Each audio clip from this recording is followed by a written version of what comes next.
असम में तो पहले से ही बीजेपी की सरकार है, लेकिन क्या केरल में भी वो पैठ बढ़ाएंगे? क्या तमिलनाडु में भी नंबर बढ़ाएंगे? और इसी के साथ साथ पुडुचेरी है, बंगाल और बिहार है, साल के अंत में बिहार है, बंगाल है। क्या यहां सब बीजेपी अपने लिए जीत देख रही है? क्योंकि प्रधानमंत्री ने कह दिया है कि एनडीए का ये गठबंधन अब आने वाले 2 साल में हर चुनाव जीतेगा। क्या इससे एक बड़ा संकेत बीजेपी और एनडीए के लिए एकजुटता का है? और वहीं विपक्ष के लिए क्या है? विपक्ष के लिए क्या ये खतरे की घंटी है? मैं आज सवाल पूछ रही हूं, महाभारत में सीधा सवाल पूछ रही हूं कि बीजेपी का विजय रथ क्या विपक्ष के लिए अब अग्निपथ बनता जा रहा है? ये इसलिए पूछ रही हूं क्योंकि जहां जहां बीजेपी जीतेगी वहां वहां विपक्ष की पार्टियों को खत्म करती जाएगी। जैसे दिल्ली से आम आदमी पार्टी को उखाड़ दिया, क्या बाकी के राजनीतिक दलों के साथ भी यही हो रहा है? इसी के साथ ये भी सवाल पूछ रही है, जो आप तस्वीर देख रहे हैं, योगी आदित्यनाथ, देवेंद्र फडणवीस, अब रेखा गुप्ता, ये बीजेपी के मुख्यमंत्री हैं और ऐसे ही 21 राज्य हैं जहां बीजेपी की सरकार है। क्या 21 का ये पहाड़ विपक्ष के लिए बुरी तरह की लाचारी लेकर आया है? इसीलिए कहा 21 का पहाड़ विपक्ष पूरी तरह लाचार नजर आ रहा है, भगवा फैलता जा रहा है भारत के मानचित्र पर। और सवाल यह भी है कि मोदी जीत रहे हैं और इंडी गठबंधन क्या बिखर रहा है? क्योंकि मोदी एकजुट होते हुए एनडीए को आगे लेकर जा रहे हैं और इंडिया गठबंधन और विपक्ष बुरी तरह से बिखर रहा है, जैसा कि हमने दिल्ली में देखा। आज इस पर कर रही हूं महाभारत। सबसे पहले आपको मैं तस्वीरें दिखा देती हूं। दिल्ली में आज शपथ ग्रहण समारोह हुआ, एक भव्य आयोजन हुआ। जिन लोगों ने सुबह देखा, आज उनके लिए भी तस्वीरें जो शाम को देख रहे हैं। ये तस्वीरें देखिए, रेखा गुप्ता जो मुख्यमंत्री चुनी गई और मंच पर प्रधानमंत्री नरेंद्र मोदी के साथ वो सारे मंत्री जो दिल्ली में अब मंत्रिमंडल संभालेंगे। तो ये तस्वीरें दिल्ली से आई हैं। दिल्ली में आज सुबह देखिए प्रधानमंत्री बधाई भी दे रहे हैं रेखा गुप्ता को और उस पूरे मंत्रिमंडल को, जिन पर जिम्मेदारी है अब अरविंद केजरीवाल को सीधे चुनौती देने की और बताने की कि काम कैसे होता है, क्योंकि यही आरोप लगा है कि वो काम नहीं कर पा रहे। दूसरी तस्वीर दिखाते हैं। एक और तस्वीर आई, जब प्रधानमंत्री मंच पर थे तो मंच पर पहुंचे एकनाथ शिंदे से बात कर रहे हैं। वो वहां खड़े होकर, अजीत पवार बगल में थे, मुस्कुरा रहे हैं, हंस रहे हैं। उसके बाद वो आगे जो सहयोगी थे, जेडीयू के नेता थे और उनसे भी मुलाकात करते हुए जा रहे थे। ललन सिंह आएंगे अभी। पवन कल्याण से देखिए कैसे मिले, काफी देर तक बात करते रहे पवन कल्याण से। पवन कल्याण हंस रहे हैं और बीजेपी के तमाम नेताओं के बीच नरेंद्र मोदी उनको एक बार फिर बड़े प्रेम से उनसे बात करते हुए और फिर आगे बढ़ते हैं। आप देखिए, चुन चुनकर जो एनडीए के साथी हैं उनके साथ प्रधानमंत्री रुकते हैं, बात करते हैं। ये देखिए चंद्रबाबू नायडू के पास फिर रुके, हाथ मिलाया, उनको भी कुछ संदेश दिया, कुछ बातचीत हुई मंच पर और फिर प्रधानमंत्री आगे बढ़ते हैं। तो ये एनडीए का एक धड़ा है। एक और तस्वीर देख लीजिए, ये पूरा एनडीए का धड़ा आज एक साथ राजधानी दिल्ली में था और वो तस्वीर ये एनडीए की, नेशनल डेमोक्रेटिक अलायंस, बीजेपी के बड़े नेता, प्रधानमंत्री, राष्ट्रीय अध्यक्ष, गृह मंत्री सब मुस्कुरा रहे हैं। उनके साथ उनके सहयोगी दल हैं। इसको पूरा दिखा दीजिए। सारे सहयोगी दल के नेता जो प्रधानमंत्री के साथ मुस्कुराते हुए, ये एनडीए का शक्ति प्रदर्शन है। और इसीलिए आज जो सवाल पूछ रही हूं वो इसी तस्वीर से जुड़ा हुआ है। जो 21 राज्यों का पहाड़ है, जो पहाड़ लगातार बढ़ता जा रहा है बीजेपी के लिए, क्या उसने विपक्ष को पूरी तरह लाचार कर दिया है? ये आप मेरे इस तरफ देखिए, जो राज्य बीजेपी के हैं, जहां पर एनडीए की सरकारें हैं, दिल्ली अब जुड़ गया, उड़ीसा, महाराष्ट्र, हरियाणा, मध्य प्रदेश, राजस्थान। वहीं कांग्रेस की कितने राज्यों में सरकारें बची हैं? 3 राज्यों में ही कांग्रेस की हैं, या एनडीए के 21 हैं। वहीं आगे चलाती हूं, कांग्रेस के बाद जो बड़ी एक पार्टी आम आदमी पार्टी, दिल्ली से सफाया हो गया, पंजाब में सरकार है, सिर्फ एक राज्य है आम आदमी पार्टी के बाद। ये देश की बड़ी राजनीतिक दल है।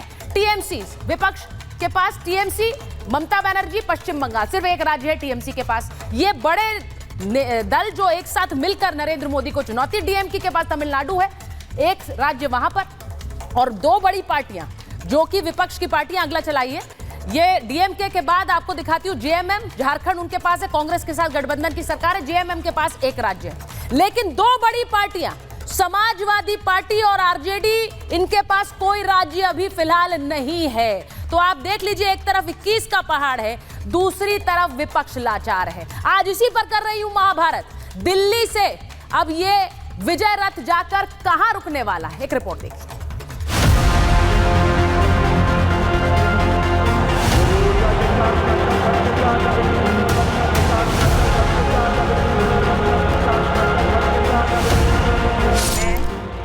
रेखा गुप्ता ईश्वर की शपथ लेती हूँ कि आखिरकार आज वो दिन आ ही गया जिसका बीजेपी 27 साल से इंतजार कर रही थी। राजधानी में बीजेपी सरकार के साथ एक बार फिर से भगवा लहरा रहा है। नई लीडरशिप के हाथों में सत्ता की कमान है और एक बार फिर से सीएम कुर्सी की चाबी महिला को सौंपी गई। मिशन विकसित दिल्ली का है, उसको पूरा करने के लिए लगातार काम किया जाएगा। एक भी दिन उसमें से व्यर्थ नहीं होगा और एक एक कमिटमेंट जो हमारी दिल्ली से है उसे पूरा करेंगे। रेखा गुप्ता के साथ ही 6 मंत्रियों ने भी आज शपथ ली। दिल्ली का रामलीला मैदान नारों से गूंज उठा।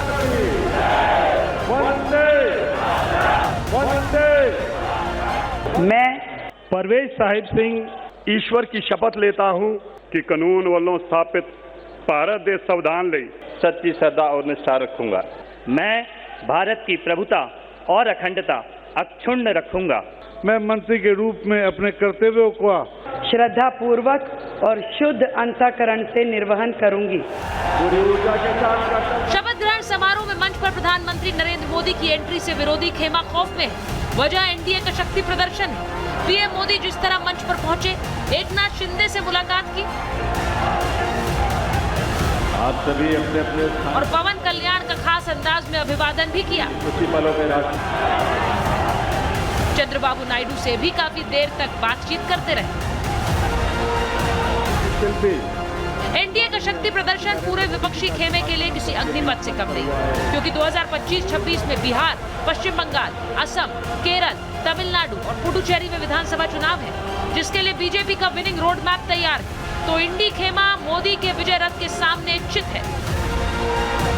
आने वाले 1.5 साल के सभी चुनाव, वो बिहार के हो, बंगाल के हो, आगे आने वाले सभी चुनाव एनडीए मजबूती से लड़ेगी, ये सब ने मिलकर तय किया और प्रधानमंत्री जी को आश्वस्त किया कि हम सब मिलकर मजबूती से आने वाले सभी चुनाव एनडीए के नाते लड़ेंगे। आज राष्ट्रीय जनतांत्रिक गठबंधन के सभी शीर्ष नेताओं का एकत्रीकरण था, तो माननीय प्रधानमंत्री जी के साथ भोजन का भी कार्यक्रम था, फोटो सेशन का भी कार्यक्रम था और हरियाणा, महाराष्ट्र, दिल्ली जीतने के बाद अब बिहार जीतने का भी कार्यक्रम है। जनता ने भारतीय जनता पार्टी को सत्ता से बेदखल करने का मन बना लिया है। गुंडा राज कायम हो चुका है। सामंती नेताओं ने भारतीय जनता पार्टी की लुटिया डुबो दिया है। भारतीय जनता पार्टी का संरक्षण अपराधियों के साथ है। जनता डरी हुई है, सहमी हुई है। विपक्ष की परेशानी यही खत्म नहीं होती, क्योंकि जो इंडी मोदी को मात देने के लिए बना था, वो लगातार न सिर्फ मात खा रहा है बल्कि बिखर भी रहा है। दिल्ली में कांग्रेस और आम आदमी पार्टी के बीच जो सिर फुटब्बल देखा गया, क्या आगे भी विपक्षियों में वही दिखेगा? Bureau report, Republic Bharat.